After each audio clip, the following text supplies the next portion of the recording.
இந்த சப்தமாதர்கள் வழிபாடு ரொம்ப தொன்மையான வழிபாடு. கிராமத்துல எல்லாம் பார்த்தீங்கன்னா ஒரு 7 கல்லை வச்சு வழிபாடு பண்ணும். இந்த 7 என்னென்ன 7ஆக வச்சு வழிபாடு பண்ணுற வழக்கம் இருக்குது அப்படின்னு பார்த்தீங்கன்னா, கிராமப்புறங்களிலே 7 என்பது கன்னிமார்கள் என்று அழைக்கப்படுகிறது. இந்த கன்னிமார்கள் அப்படிங்கிறது யார் அப்படின்னா, தீர்த்த தேவதை.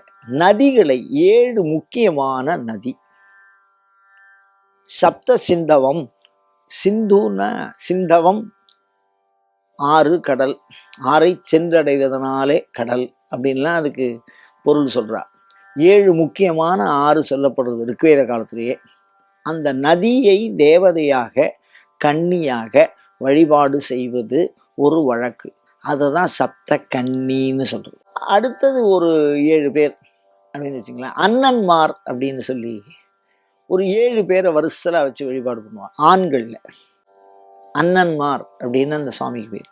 அதுக்கடுத்தும் பார்த்தீங்கன்னா சப்த மாதர்கள் அப்படின்னு சொல்லி 7 விதமான சக்தி, அம்பாளுடைய அம்சமாக சொல்லக்கூடிய 7 பேர்.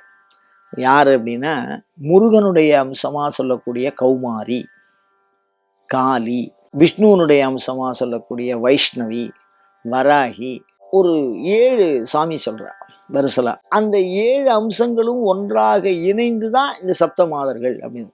7 நதிகள் சேர்ந்தது, 7 அண்ணன்மார்கள்னு ஒரு 7 பேர், சப்த மாதர்கள். இவா எல்லாருமே 7 இணைந்து வழிபாடு செய்வார்கள்.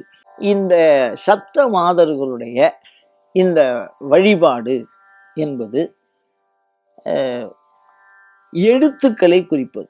மாத்திருக்கா வர்ணரூபின்னி நமஹ. 7 விதமாக அந்த எழுத்தை பிரிக்கிறா.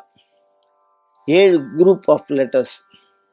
அந்த மாதிரி பிரிக்கும்பொழுது யோக வழிபாட்டை இது குறிக்கும். ஏன்னா அது பக்கத்தில் யோகமாகேஸ்வரர்னு சாமி இருக்கு. இந்த எழுத்துக்களால் தான் மந்திரங்கள், மந்திரங்களால் தான் தேவதைகள் வசப்படுவதனால இந்த உலகம் வசப்படும். அப்படிங்கிறதுனால எல்லாத்துக்கும் அடிப்படையாக இருப்பது மந்திர தேவதை அப்படின்னு சொல்றா. அந்த மந்திரங்களுக்கு உண்டான தேவதைகள் இந்த 7 பேரும்.